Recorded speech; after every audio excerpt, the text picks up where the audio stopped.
Hello, this is Gary Crowley with DoItYourselfJointPainRelief.com, and today we're here to show you some exercises for sacroiliac joint pain.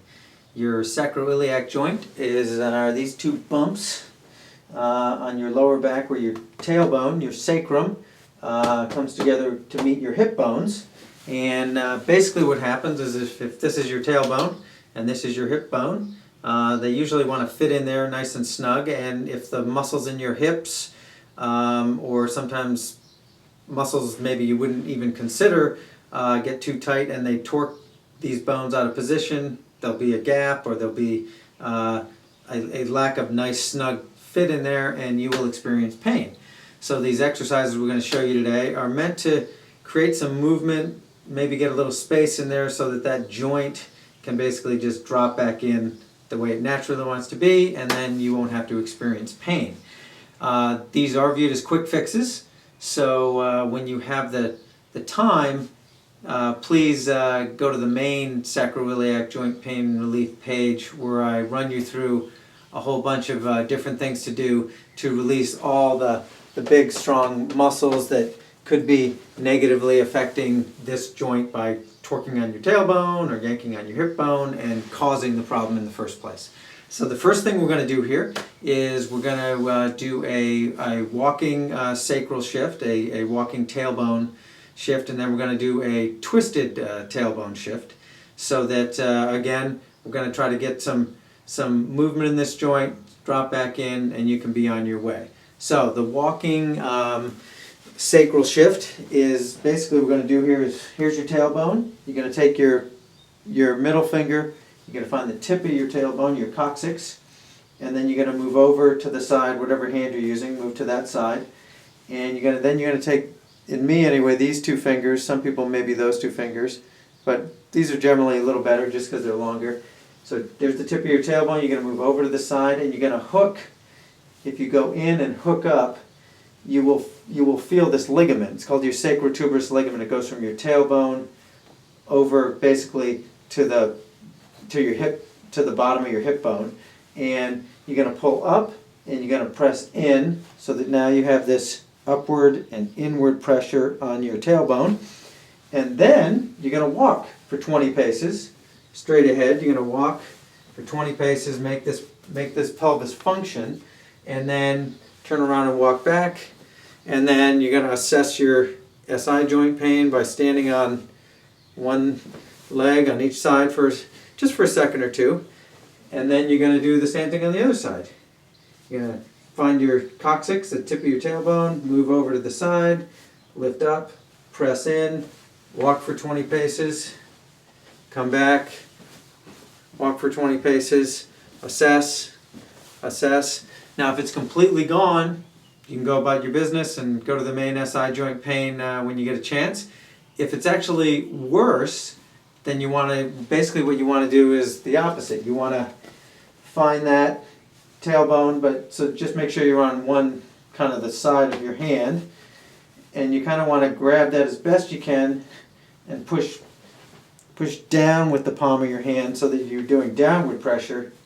Take 20 paces, come back, assess, assess. Again, you're going to grab that tailbone and press in and down. Walk 20 paces. Assess, assess.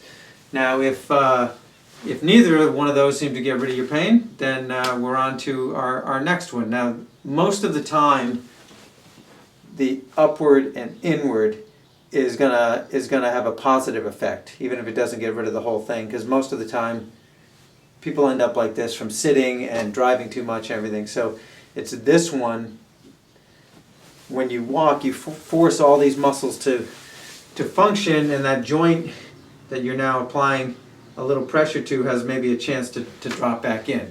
So if that one didn't work, we're going to do our sacral twist, where we're going to try to shift that joint by basically laying on your back, and similar to what we did when we were walking. you're going to take one leg, bend it like this, and then you're just going to let it drop basically as far as it will kind of naturally go. And then you're going to do the same thing. You're going to take those fingers, you're going to hook that tailbone, you're going to pull up, press in, come back around, and straighten that leg at the same time as you do that. And I'd recommend you probably do a couple of these. Get a nice twist in there, hook that sacrotuberous ligament, press in, come down, straighten that leg while you pull up, and then notice how that feels. You maybe we'll assess after we do both sides. From this side, you just twist. Again, you grab that sacrotuberous ligament, pull up, push in, come back around, still pulling up, and almost as that leg straightens, you kind of pull that hand out, and then you assess. You get up, test that joint, and you know, a lot of times you'll actually hear a little clunk. But if that feels better, great. If it doesn't, you can try doing similar to what we did before. Basically get the palm of your hand pressing in and down, and then you come around, you press in. This one's a little harder to do. It's just a kind of a semi-odd motion, pressing down, coming around, and then you're pushing the opposite way. And again, fortunately, 90% of the time, it's the first one you want to do. But those, then you get up, and you assess, and you assess.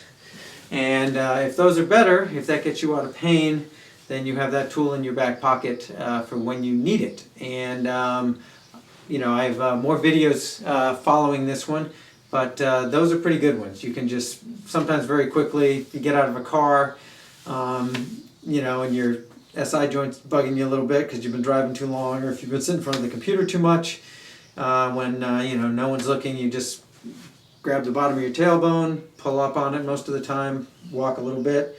When you get good, you just walk 10 or 20 paces one way on one side, walk 10 or 20 paces on the other way on the other side, and a lot of times your pain, your SI joint pain just kind of goes away. But again, then when you get a chance, you're going to stretch all these hip muscles and things because they're probably yanking and torquing on that joint. So that is video 1 of exercises for sacroiliac joint pain.